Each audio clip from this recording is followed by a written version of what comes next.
నమస్తే, నేను మీ ప్రశాంత్. అమెరికా పౌరసత్వం కావాలంటే మాకు బానిసలుగా ఉండండి అంటూ ట్రంప్ అయితే మాట్లాడడం జరుగుతుంది. అయితే అసలు ఎందుకు ఇలా మాట్లాడుతున్నాడు? సో దీని గురించి అయితే మాట్లాడేందుకు ప్రస్తుతం మనతో పాటు సీనియర్ జర్నలిస్టు సిఎస్ రావు గారు ఉన్నారు. నమస్తే అండి. నమస్తే సార్, అమెరికా పౌరసత్వం కావాలి అని అంటే మాకు బానిసలుగా ఉండండి అంటూ అయితే ఇలా ఇండైరెక్ట్గా మాట్లాడుతున్నట్లయితే అనిపిస్తుంది. సో ఎందుకు అలా మాట్లాడుతున్నాడు? ఇప్పుడు జన్మతః పౌరసత్వం రద్దు అనే దాని మీద ఆయన ఎగ్జిక్యూటివ్ ఆర్డర్ ఇచ్చారు. ఎగ్జిక్యూటివ్ ఆర్డర్ ఇచ్చిన తర్వాత దాన్ని సవాల్ చేస్తూ అమెరికాలో ఉండేటువంటి 22 రాష్ట్రాలు న్యాయస్థానాలకు వెళ్ళాయి. న్యాయస్థానంలో విచారణ కొనసాగుతుంది. అక్కడ విచారణ జరుగుతున్న సమయంలోనే ఈయన సెనేట్కి బిల్లును పంపించేశాడు. సెనేట్కి బిల్లును పంపించి ఆమోదింపజేసేసుకొని ఇమీడియట్గా దాన్ని ఫిబ్రవరి 20వ తారీఖు తర్వాత ఎవరు పుట్టినా పౌరసత్వం లేకుండా చేయాలనేది ఆయన లక్ష్యం. ఆ మేరకు స్పీడ్గా అడుగులు వేస్తున్నాడు ఆయన అధ్యక్షుడు కాబట్టి ఆయన ప్రయత్నాలు ఆయన చేసుకోవడంలో ఇబ్బంది ఏం లేదు. కానీ ఆయన జన్మతః పౌరసత్వం కావాలి అనుకుంటున్నటువంటి వాళ్ళు ఎవరైతే ఉన్నారో దాన్ని ఛాలెంజ్ చేసి కోర్టులకు ఎవరైతే వెళ్ళారో వాళ్ళని ఉద్దేశించి ఈయన చేసినటువంటి వ్యాఖ్యలు ఏవైతే ఉన్నాయో అవి నిజంగా ఆత్మాభిమానం కలిగినటువంటి వాళ్ళకు మాత్రం బాధ కలిగిస్తాయి. ఆయన ఏమన్నాడు, బానిసలకు మాత్రమే మేము జన్మతః పౌరసత్వం ఇస్తాము, బానిసలుగా ఉండేటువంటి వాళ్ళకే పౌరసత్వం ఇవ్వాలని చెప్పేసి అప్పట్లో చట్టం ఉంది.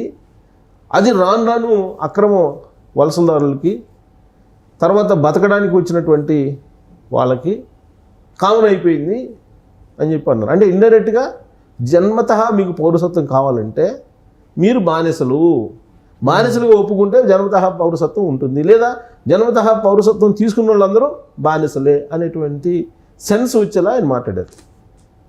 అంటే అక్కడ ఉండేటువంటి ఎన్ఆర్ఐలు, పౌరసత్వం ఉన్నటువంటి వాళ్ళు ఎవరైతే ఉన్నారో వాళ్ళు, తనకి ఇతర దేశాల నుంచి వెళ్ళినటువంటి పౌరసత్వం తీసుకున్నటువంటి వాళ్ళని బానిసలుగా చూస్తున్నాడు ఆయన. ఇండైరెక్ట్గా ఆయన చెప్పింది అదే సెన్స్. ఆత్మాభిమానం ఉన్నటువంటి వాళ్ళు ఆయన చేసినటువంటి వ్యాఖ్యలని తప్పుపడుతున్నారు. ఎప్పుడో జన్మతః పౌరసత్వం ఉండాలని చెప్పి అమెరికా నిర్ణయించింది. అది కేవలం ఎవరికి ఇచ్చింది?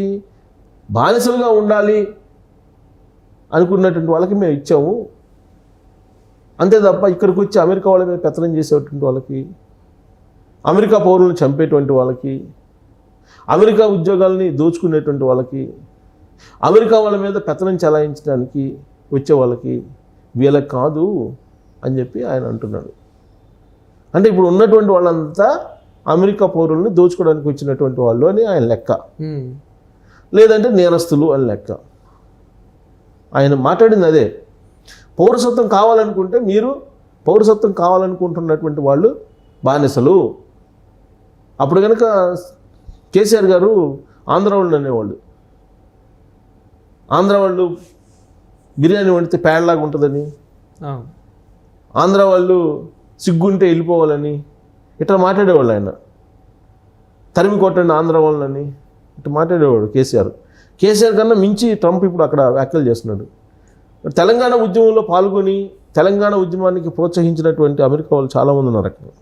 అప్పుడు కేసీఆర్ చేసినటువంటి వ్యాఖ్యలు ఏ విధంగా ఉన్నాయో ట్రంప్ కూడా అదే చేస్తున్నారు. కాబట్టి తెలంగాణ ఉద్యమం కోసం కేసీఆర్ చేసినటువంటి వాడుక పదాలు ఏదైతే ఉన్నాయో కొన్ని పదాలు వాటిని సమర్థించినటువంటి వాళ్ళు కూడా ఉన్నారు.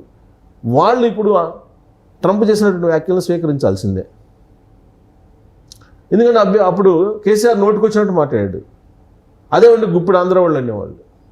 ఆ గుప్పుడు ఎవరో చెప్పడు, గుప్పుడు ఆంధ్ర వాళ్ళు అనేవాళ్ళు. ఆ గుప్పుడు అనేది అది దేవత అవసరంలాగా చెప్పేవాడు.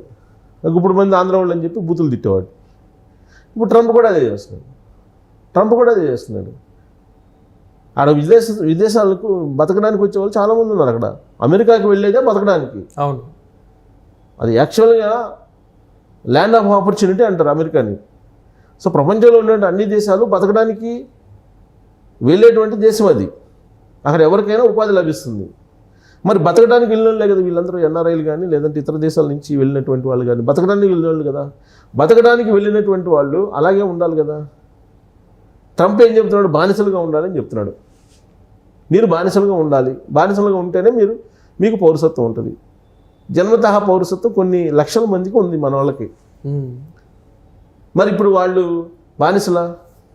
కాదా అనేది వాళ్ళు తెలుసుకోవాలి. ఇప్పుడు అమెరికాకి బతకడానికి వెళ్ళారు, ట్రంప్ ఏమంటున్నాడు, మీరు బానిసలు అంటున్నాడు. బానిసలు మాత్రమే మాకు జన్మతహా పౌరసత్వం ఇస్తాం అని చెప్పి, అంటే తీసుకున్న వాళ్ళందరూ బానిసలు అనేది ఆయన లెక్క. రేపు ఒకవేళ కావాలనుకున్నా కానీ మీరు బానిసలు ఒప్పుకుంటే మేము ఇస్తామని చెప్పి అంటాడేమో తెలియదు. 20వ తారీఖు నుంచి ఫిబ్రవరి ఆయన ఏదో కటాఫ్ డేట్ పెట్టుకున్నాడు. 20వ తారీఖు తర్వాత పుట్టిన వాళ్ళకి లేదు, ఇది రద్దు చేస్తున్నాం అనేది. ఇప్పటివరకు ఇచ్చిన వాళ్ళు బానిసల కింద లెక్కేసాడు ఆయన. ఇంత జరుగుతున్నప్పటికీ మన వాళ్ళు చాలామంది, ఇతర దేశాలు కూడా ఉండొచ్చు, కాకపోతే మన వాళ్ళ గురించి కొంచెం సమాచారం మనకు తెలుస్తుంటుంది. ప్లస్ అక్కడ వాళ్ళు ఇక్కడ మనకు ఫోన్ చేస్తుంటారు, మనతో ఇంటరాక్ట్ అవుతుంటారు, వాళ్ళు సాధక బాధకాలు చెప్పుకుంటుంటారు, అలాగే హ్యాపీ మూమెంట్స్ చెప్పుకుంటుంటారు, అన్నీ చెప్పుకుంటుంటారు. కాబట్టి మన వాళ్ళ గురించి మనం మాట్లాడుకోవచ్చు. ఇప్పుడు మన వాళ్ళు ఏం చేస్తున్నారు, కటాఫ్ డేట్ ఫిబ్రవరి 20వ తారీఖు పెట్టారు కాబట్టి ఇప్పుడు ఫిబ్రవరి 20వ తారీఖు లోపల డెలివరీ కావాలని చెప్పేసి ఒక నెల ముందు 9 నెలలకు గర్భిణి డెలివరీ కావాలంటే 9 నెలలు నిండు 9 నెలలు ఉండాలి. 9 నెలల లోపలే అంటే ఒక నెల ముందు మీ ప్రీ డెలివరీ చేయించుకున్నా కానీ అక్కడేదో అక్కడేదో ఉంటుందంట పెట్టుకునేది, పిల్లల్ని బతికిచ్చేది. పిల్లల్ని ఒక నెల ముందు పుట్టించుకున్నా కానీ ఒక ట్రీట్మెంట్ ఉంటుంది, ఆ ట్రీట్మెంట్ ప్రకారం బతికించుకోవచ్చు వాళ్ళని మళ్ళీ పిల్లలు యథాతథంగా ఉండొచ్చు అనేది హాస్పిటల్లో ఉన్నటువంటి వెసులుబాటు. అందుకే ఫిబ్రవరిలో పుట్టేటువంటి వాళ్ళని జనవరిలో పుట్టించుకునే వాళ్ళు, లేదా ఫిబ్రవరి 20వ తారీఖున పుట్టే వాళ్ళని ఫిబ్రవరి 1వ తారీఖు ఫస్ట్ వీక్లో పుట్టించుకోవడం, ఏదైనా ఫిబ్రవరి 20వ తారీఖు లోపల పుట్టించుకునేదానికి హాస్పిటల్స్లో మన వాళ్ళు క్యూ కట్టారని చెప్పి ఒక పెద్ద న్యూస్. ఇప్పుడు దీన్ని విచిత్రంగా నేషనల్ మీడియా కూడా ఫోకస్ చేస్తుంది. ఈ విషయంలో ఇండియన్స్ ముందున్నారండి అక్కడ. ఎందుకనంటే ఇక్కడ నుంచి వెళ్ళినటువంటి వాళ్ళు ఎలా ఉంటుందంటే డిపెండెంట్ వీసా మీద వెళ్ళిన వాళ్ళు చాలామంది ఉంటారు అక్కడ. పైగా డెలివరీ టైంలో అక్కడికి వెళ్తే అక్కడ డెలివరీ అయితే జన్మతహా పౌరసత్వం వస్తుంది కాబట్టి పిల్లల కోసం మళ్ళీ వీళ్ళు వెళ్ళాలి. కాబట్టి దానికోసం వీళ్ళు ప్రీ డెలివరీ కోసం క్యూలు కడుతున్నారు హాస్పిటల్ అని. అక్కడ ఏంటంటే హాస్పిటల్స్లో ఇస్తున్నటువంటి రిపోర్ట్ ఏంటి, ప్రీ డెలివరీస్ కోసం ప్రెజర్ చేస్తున్నారు మాకు అని చెప్పి గవర్నమెంట్కి రిక్వెస్ట్ చేస్తున్నారంట. ఏంటిది ఇలా క్యూ కడుతున్నారు, ప్రెజర్ చేస్తున్నారు అనేది. గవర్నమెంట్ దాని మీద కూడా నిఘా పెట్టింది. మీరు ప్రీ డెలివరీ చేయొద్దు అని చెప్పి, ప్రీ డెలివరీ చేయడానికి లేదు, నామ్స్ ప్రకారం చేయండి, ఒకవేళ తేడా వస్తే మీ హాస్పిటల్ క్లోజ్ చేస్తాం అనేది అక్కడ ఉన్నటువంటి హోమ్ల్యాండ్ సెక్యూరిటీ వాళ్ళు అలర్ట్ చేస్తున్నారు. అంటే విత్ ఇన్ ది అమెరికాలో ఇప్పుడున్నటువంటి సిచ్యువేషన్ ఎలా ఉందంటే చీమ చిట్టుకుమన్నా కానీ ఎన్ఆర్ఐల్ని పట్టేసుకునేలాగా ఉంది. ఇక్కడి నుంచి వెళ్ళినటువంటి స్టూడెంట్స్ లేదా కొత్తగా పెళ్లి చేసుకుని వెళ్ళినటువంటి కపుల్స్ వీళ్ళందరూ రకరకాల ఇబ్బంది పడుతున్నారు.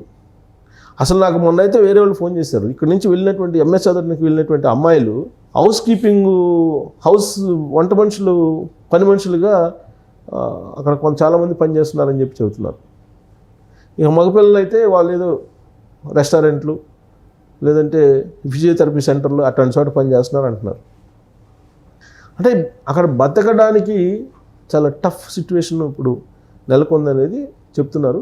బట్ ఏప్రిల్ మే అప్పటికి కొంత క్లారిటీ వస్తుంది. ఇప్పుడైతే ట్రంప్ దూకుడుగా ఉన్నాడు. ఈ దూకుడు కనుక కొనసాగిస్తే అక్కడ ఎవరు ఉండే పరిస్థితి లేదు, కొన్ని లక్షల మంది మళ్ళీ ఇండియాకి రావాల్సిందేను అని చెప్తున్నారు. ఈ విషయంలో ట్రంప్ ఫిబ్రవరి ఎండింగ్కో వెళ్తున్నాడు అమెరికా. బహుశా ఈయన వెళ్ళిన తర్వాత ఏమైనా మెరుగైనటువంటి పరిస్థితులు ఏర్పడతాయేమో అనేది ఒక ఆశ. ఇప్పుడు ఆల్రెడీ ఇంపోర్ట్ డ్యూటీస్ కెనడాకి, మెక్సికోకి, చైనాకి పెంచేశాడు. ఇండియా జోలికి రాలా ఇంకా ట్రంప్. ఇండియా జోలికి వస్తే మళ్ళీ వాణిజ్య యుద్ధం ఇండియాకి అమెరికాకి మధ్య కూడా చోటు చేసుకుంటుంది. అది మరొక పరిణామానికి దారితీసేటువంటి అవకాశం ఉంది. సో ఇన్ని సర్కమ్స్టెన్సెస్ మధ్య బిక్కుబిక్కుమంటూ అక్కడ మనోళ్ళు బతుకు ఈడుస్తున్నారు. ప్లస్ అక్కడ ఉండేటువంటి వాళ్ళు ఇప్పుడు ట్రంప్ అన్నాడండి మీరు బానిసలని, రేపు ఇంకొకళ్ళు అంటారు. ఇప్పుడు ఇక్కడ కేసీఆర్ అన్నారు, కేసీఆర్తో పాటు లీడర్లు అందరూ అన్నారు కదా అప్పుడు ఆంధ్ర వాళ్ళని. సేమ్ అక్కడ అమెరికాలో కూడా అంతే, ట్రంప్ అన్నాడు కాబట్టి ట్రంప్ రిపబ్లికన్ పార్టీ వాళ్ళు అందరూ అంటారు. ఇక్కడ పార్టీ స్టాండ్ అది, మీరు బానిసలు, పౌరసత్వం తీసుకున్న వాళ్ళు బానిసలు అంటున్నాడు ఇండైరెక్ట్గా. అమెరికాకి బానిసలుగా వచ్చారు, మీరు బానిసలుగా ఒప్పుకుంటే మీరు పౌరసత్వం ఉంచుకోండి, లేదంటే పౌరసత్వం ఇచ్చేసేయండి అన్నట్టుగా మాట్లాడుతున్నాడు ఆయన. డైరెక్ట్గా చెప్పబోయినా ఇండైరెక్ట్గా అదే. జన్మతహా పౌరసత్వం ఎవరికి ఇవ్వమన్నారు, అమెరికా చట్టం ఏం చెప్తుంది, బానిసలకు మాత్రం ఇవ్వమన్నారు అని చెప్తుంది అని చెప్పి ఆయన చెప్పాడు. దాని అర్థం ఏంటి, ఆత్మాభిమానం ఉన్నటువంటి వాళ్ళు ఎవరికైనా అర్థమవుతుంది అది. సో కాబట్టి రాబోయేటువంటి రోజుల్లో బానిసలుగా అక్కడ ఉండాలనుకుంటున్నారా మన వాళ్ళు, ఇక్కడికే రావాలి. లేదా ఆత్మగౌరవంతో ఇండియా వస్తారా ఏంటి అనేది వాళ్ళు తెలుసుకోవాలి. బట్ ట్రంప్ వ్యాఖ్యలు మాత్రం చాలా బాధ కలిగిస్తుంది. దాని మీద ఎవరు రియాక్ట్ అయినట్లేదు, రియాక్ట్ అయ్యే పరిస్థితి కూడా ఉండదు మన వాళ్ళకి అక్కడ. అట్లీస్ట్ పొలిటికల్గా కొంతమంది ఉన్నారు, వాళ్ళు కూడా రియాక్ట్ అయినట్టు కనిపించట్లేదు. Thank you sir. Thank you.